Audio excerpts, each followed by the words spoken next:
Hi everyone, welcome back to my channel. My name is Aurelia. You have landed at Style and Lipstick. Welcome. Today's video is going to be a product regret video, but before I get started on that though, I did want to say welcome to my new background, or my third background. I've got three backgrounds that I'm using and kind of rotating around, and this is actually the background that I have for any of my tutorials that I do at my vanity. You usually see it kind of out of focus, but today it is back right behind me. I was finally able to clear space in my beauty room to where I have room to have three different backdrops if I want them, and I decided to use this one. I finally built my bookshelf last weekend. So happy to have it. I just love the way this room is turning out, and I thought that I would use this as another backdrop for my video. So anyway, if you enjoy beauty content with an over 40 beauty kind of focus, then this is the channel for you. I do makeup really for anyone, but I do kind of try and look at my makeup application and what I talk about on this channel under that lens of the older viewer. We're not all 20 somethings that love makeup. You know, us 30 and 40 and 50 and beyond somethings also really can have a passion for makeup. I don't think that just because you've aged that you should lose interest in makeup, or that you shouldn't try all of the new trends. You just need to kind of fit them for your particular age group. But anyway, that's what this channel is all about, kind of coming at you from that perspective. And yeah, so if you enjoy my content, please don't hesitate to subscribe. Also hit the notification bell so that way you'll know when I've got new video up and on my channel. And if you are a returning viewer, I would like to say thank you so much for coming back and hanging out with me to talk about makeup. Today's video is going to be all about my product regrets or disappointing products. I want to add the disclaimer though that just because these products did not work out for me does not mean that they are bad products. It just means that I did not like them, or they just didn't work with my skin or with my taste or anything like that. I don't mean to imply that because I dislike this product it's bad, or you're bad for liking it, or whatever. Makeup is very subjective, and what I like you might not like, and what you like I might not like. So please don't be offended or insulted by my comments on these products. I just don't like them for myself. So that being said, let's go ahead and dive on in. The first products that I wanted to talk about today were a lip mask that I received in my BoxyCharm box a couple of months back, and it is the KNC Beauty Lip Masks. These lip masks are supposed to have an all-natural collagen infusion. They're supposed to condition and moisturize and plump. I tried one and I was not at all impressed by the outcome. I really didn't see a difference in my lips. I did feel a little bit of tingling while I was wearing it, but I really didn't see any significant difference on my lips. And I don't like having my mouth covered by the mask the way this mask covered it. It didn't feel very comfortable, and you have to wait for about 15 or 20 minutes with this mask on, and I just didn't see that it brought enough benefit for me to try the other two. I just was not a fan of these. I really didn't like them. I only used one, and then I decided I wasn't going to use any more. The next product that I have for you is a beauty sponge, and this is a beauty sponge from L'Oreal, and there were a lot of people on YouTube that were just raving about this beauty sponge, and so I decided to give it a try.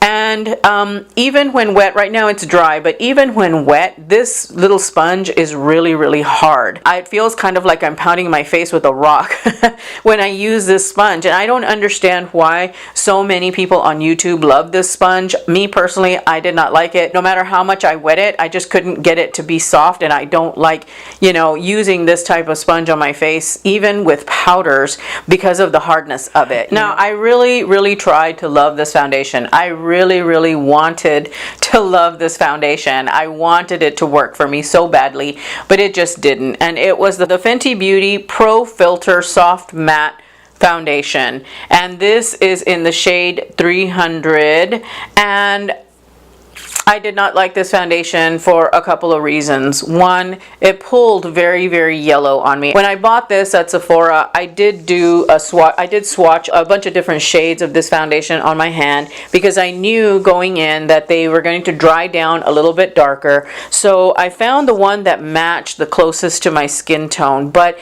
when I wear this, I just feel like it pulls too yellow on me. So that was the first thing that I didn't really like about it. I looked a little jaundiced when I wore it.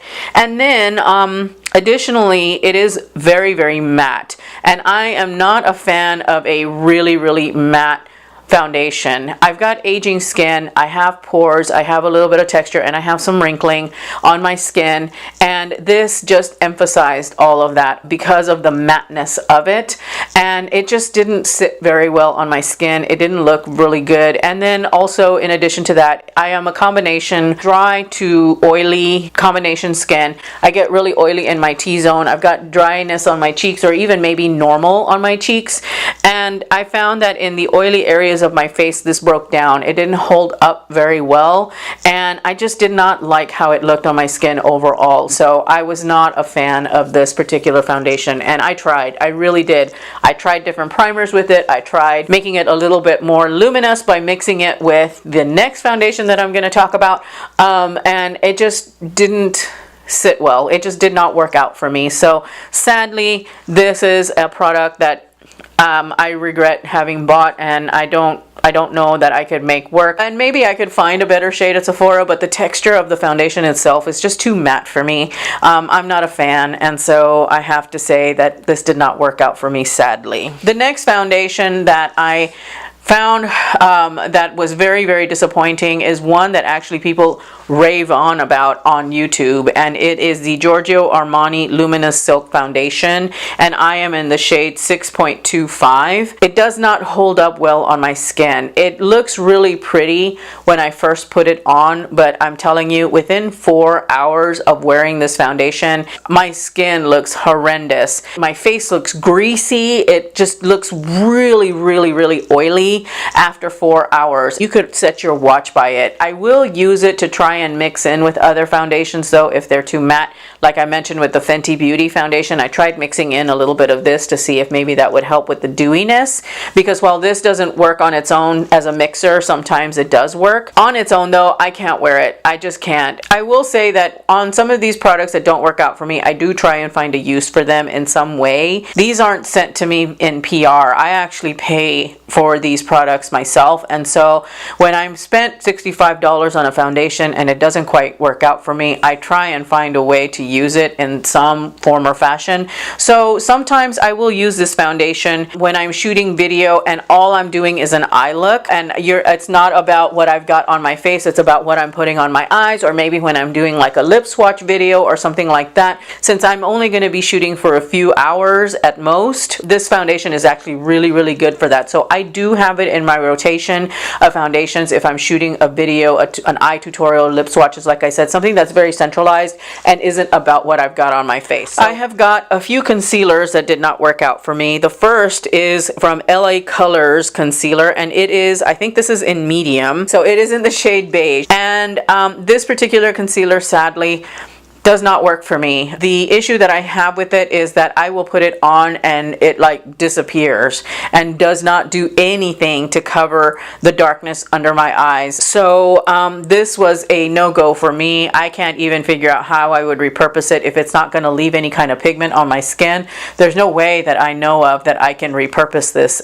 So it is going to go in my trash. The next concealer that I wanted to talk about is the L'Oreal Infallible Pro Glow Concealer, and this is in medium. This is a nice concealer except for the fact that it makes my eyes burn, and I think it's because it has alcohol in it, and I don't like having a burning sensation under my eyes. The skin in this area right here under your eyes or around your eyes is very, very delicate, and I just was really bothered by the fact that my eyes would burn, and that area of my eyes would burn anytime I use this. So I'm just like, oh hell no, I am not going to be using this product. It's not coming anywhere near my eyes, because the under eyes are my most precious area on my face, because that will show age before anything else. I really like the concealer itself. I just don't like the fact that it burns. The next concealer that I have is the Milani Retouch and Erase Concealer. Now I have found a way to repurpose this. I do use it to help kind of thin out the Tarte Shape Tape concealer. I use it for that, but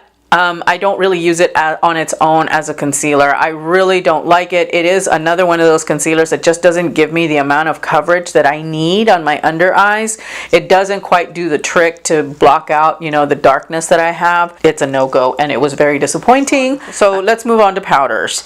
The next product is the Makeup Revolution Luxury Baking Powder in Banana, and this is this little guy, and I really dislike this product. I used it on camera a couple of times back in the summer, and both times that I used it on camera, it just did not perform well. It gets very, very cakey, and it just kind of breaks apart on my under eyes, and it just makes my under eyes look old and dry and just bad.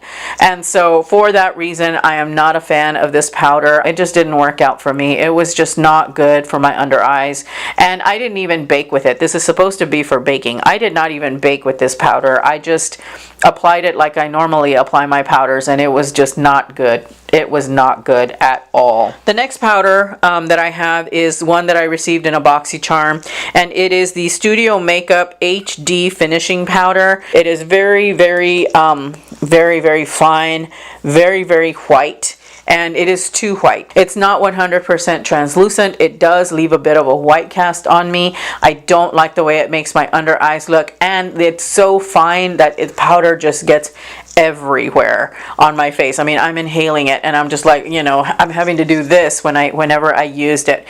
So all of that combined, just not a good powder for me. I just did not like it at all. It just didn't work out. All right, moving on. Brow product. I have one brow product, and it was again something that I received in my BoxyCharm box a few months back, and it is this pencil from Winki Lux. It is a universal brow pencil. I tend to not like universal brow pencils because you've got to apply a tremendous amount of pressure in order to get the pigment that you want. And I found that with this Winki Lux pencil, I mean, it is really waxy and does not, I mean, I have to go like several times really with pressure in order to get to that shade, and it's still not quite the right shade for my eyebrows.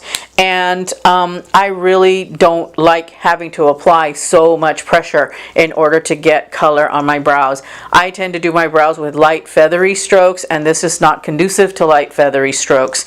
In addition to all of that, I do not like the triangle tip. This is one of those that has that triangle tip. I don't like it. I just didn't get the precision that I wanted from this type of tip. So now I know to avoid brow pencils that have this triangle tip. I don't like that I can't get a very sharp edge. On this side, I have to pull it out a little bit because this brow is slightly shorter than this one. I like to have a micro tip so that I can get a really nice fine line at the tail end, and this does not allow for that, in addition to not allowing me to put that the feathery strokes that I usually use on my right underneath my brow to kind of help define the shape. All around, did not like this pencil at all. I don't reach for it at all, and I don't like the fact that you have to apply a lot of pressure in order to get the shade that you need. On to mascaras. The first mascara that I wanted to talk about is this one from L'Oreal, the Voluminous Feline Noir mascara. It just did not work out for me at all. I didn't see that it did anything significant for my lashes. I did use it for a while to kind of apply a base coat whenever I was going to put falsies on, but outside of that, I never wore it. You know, if it was just going to be for just my eyelashes, you know, no falsies, I wouldn't have worn it. And this one has a really spiky little wand, and it hurts. I poked my eye out a couple of times with it, and I was just all like, you're not bringing anything to the table, so I am getting rid of you. It was very disappointing. I'm kind of picky when it comes to my mascaras because I want certain things out of my mascara, like more volume, length, you know, all of that stuff, and I like for the mascara to be super black. And so this one just didn't cut it for me. Was not a fan. The other mascara, sadly, that I don't like, but I am still going to continue to use to apply a base coat under my falsies, is the Lancome Grandiose mascara, and this is what it looks like. It's got the most beautiful packaging I've ever seen. It is the mascara that has the swan neck, and I will say that the swan neck does help in application. You know, it really helps me to get especially into the inner corners and the outer corners because it's got this swan neck design, but the mascara itself is crunchy, and I am not a fan of crunchy mascara. I hate crunchy lashes. I want my lashes to feel soft and to feel natural, and this does not do that. It also doesn't really lengthen. It does provide some volume, but it really doesn't provide much length. It is very, very black, which is why I'm going to continue using it as a base coat for when I'm wearing falsies, but otherwise this is not on this will not be a standalone product. The next mascara, quote unquote mascara, that I'm talking about is actually a primer, and it is the Urban Decay Subversion primer. I don't like this primer. I don't think it does hardly anything for my lashes. I was expecting a lot, even with its partner Perversion mascara. It just didn't do anything really for my lashes. It was just an extra step that I would have to do trying to get to thicker, fuller, longer lashes, and it just didn't fit the bill. It really didn't do a whole lot for me. If you're going to use a lash primer, I would recommend that you use the L'Oreal Voluminous Lash Primer. It is an excellent lash primer, one that I highly recommend. It does everything I want it to do. It volumizes, it lengthens. It only costs $9 at the drugstore. Talking about lashes, these are the Ardell Faux Mink lashes, and this is in the style Boudoir. I really just do not like these lashes at all. They were so difficult to work with, and I'm not a novice when it comes to lashes. I mean, I wear lashes. I can pop some lashes on in 5 minutes sometimes, you know, on a good day. But these guys, these little guys, were really hard to work with. I struggled with them so much. I would get the inner corner to settle down and the outer corner would pop, and then I'd get that down and the inner corner would pop, and they just were really challenging to put on. Maybe it's they just weren't good for my eye shape. I don't know. I didn't try any of the other styles that they have in this line because I was just like, no, I had a hard enough time working with the Boudoir style. I don't know that any of the others would be any better. So they were a fail. I have two hair care products to talk about today.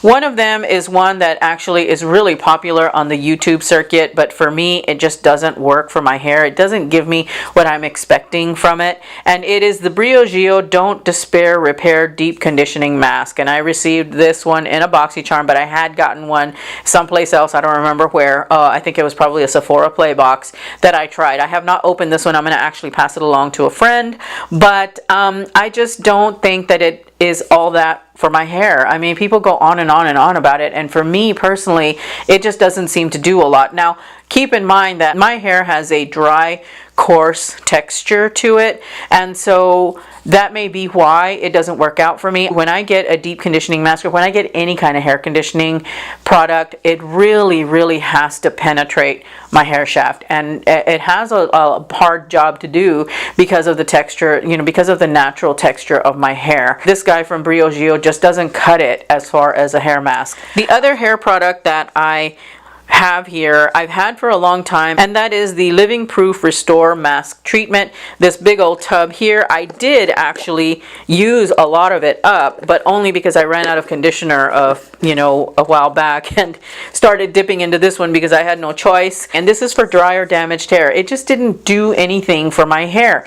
If I'm gonna spend 10 minutes sitting with my hair wet waiting for a deep conditioner to do its thing, it better damn well work, because I hate having to interrupt my shower for a mask. Mama ain't got time to use hair masks that ain't gonna work. You know what I mean? I just don't have that kind of time. I don't have that kind of patience, and so it was not ideal for me. I did not like it, and it was expensive. I don't remember how much it was exactly, but I do remember that it was expensive. The other product that I want to talk about is the Bronze Essential from Beauty Basics. It's another product that I received from BoxyCharm, and this came in my December box. Now, I didn't do a December BoxyCharm unboxing because I was on hiatus. There was no point in me doing the BoxyCharm unboxing because when I came back it was already late December, early January. But this product was a fail for me. It's this little bronzing palette here, and this is what it looks like.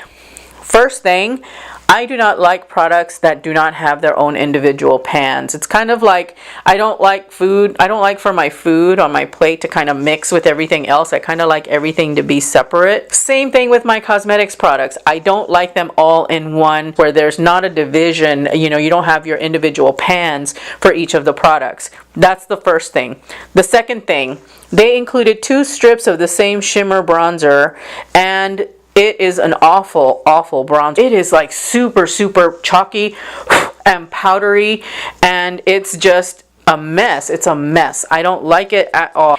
And then they're very skinny, so it's really hard to get a brush in there, you know, to get your product, both for the shimmer bronzer and the regular bronzer. Now, I will say I do like this middle shade here. I think it's really, really pretty for contouring, but the size of it, and I end up getting the glimmery stuff on the brush that I use, even my little contour brush. I can't seem to avoid the two bronze strip, you know, the two shimmery strips on the side of it, and so I'm just a no on this product. It was an absolute fail for me. All right, we're down to the last two products. I love the other palettes that e.l.f. puts out, the little 10 shadow palettes that they put out.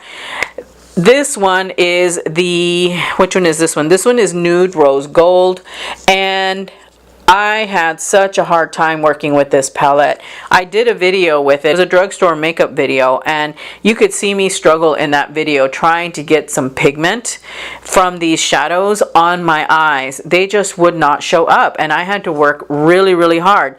In addition to that, you know, online, these look a lot warmer than they actually are, at least here with me. I don't know what happened, but these are a lot more cool tone, and I know that these are supposed to be kind of like duping the Urban Decay Naked 3, which was the rose gold. I don't mind cool toned eyeshadows. I actually have a few that I really, really love. It's just that this one didn't have a lot of pigmentation. I was struggling so much in trying to get it to show up on my face, and so yeah, for that reason, this is a disappointing product. I just was so unhappy that it didn't work out, and I wanted it to, because this would be great if it were a true blue dupe for the Naked 3, but in my opinion it is not, and it's not very good quality. The shadows in here just don't work out very well. The last product that I have is another big disappointment, and the reason being is because I really, again, I wanted it to work out and it just didn't.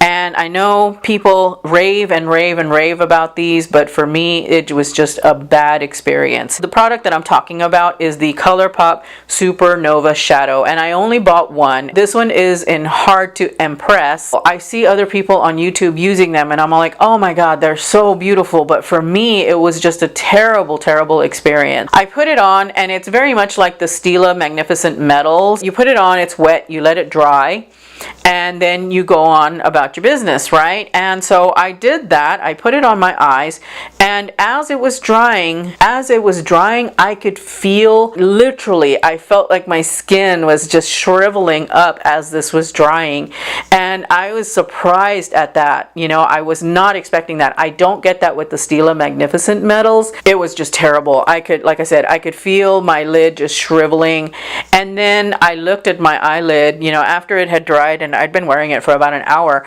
I looked at my makeup and I was stunned, because this product made my eyelids look so crepey.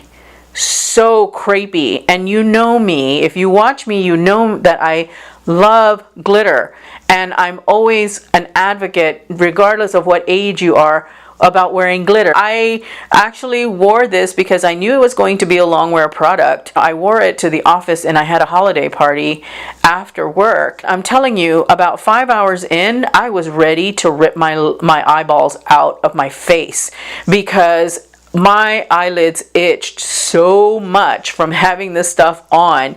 I just wanted to tear at my eyes because it was so uncomfortable, and my lids looked so incredibly crepey. I got home, and I mean, I was walking in the door, and you know, I don't normally scratch my eyes like that because it's just not good for the skin on your lids, but I had to get this stuff off. I just had to get it off. I mean, I was dying, and I was rubbing at my eyes trying to get it off, and it completely flaked off with my fingers. But in all fairness, the Stila Magnificent Metals will do the same thing if you rub at them that way. I was beside myself. I had never had that experience with a glitter product in my life. I'm not a fan, sadly. At this point, I'm not buying any more of these because they're just no. They're just a no. Those were my disappointing products. I hope that you enjoyed this video. I hope that you found it helpful. Again, please don't be offended if you enjoy any of these products. I am simply saying that they did not work out for me and I will no longer be using them, or I will find a different way to use them, but they're not going to be in my everyday rotation. That is my video. If you have any disappointing products that you've used, please list them in the comments down below. I'm interested in hearing on the things that worked and didn't work for you. Any of the products that I mentioned, if there are any tips and tricks that you can give me on how to maybe make them better and make them usable, I'm open to that. Because some of these products, like I said, I spent a lot of money on and I would like to find an alternative use for them if I can. I hope you enjoyed this video. If you did, please don't forget to give me a thumbs up. It helps me out a lot. Also, share this video with your friends. Subscribe if you haven't already. Hit the notification bell as well. Oh my God, so many different things I've got to tell you. Social media. Don't forget to visit me on my social media. I am on Instagram, Twitter, Facebook. Also, don't forget to visit my blog. I do have a blog independent of my channel. It is beauty content. Over 40 is the focus, and sometimes there is overlap, but sometimes there's not. There's additional beauty content there if you're interested. Yeah, so that's all I have. I hope you guys have a wonderful day. Let me know your feedback. I bought this yesterday at Target. I absolutely love the message, so it's gonna stay here. But anyway, let me know what you think. Give me a thumbs up if you enjoyed this video, and I will see you in the next one. Bye, everybody.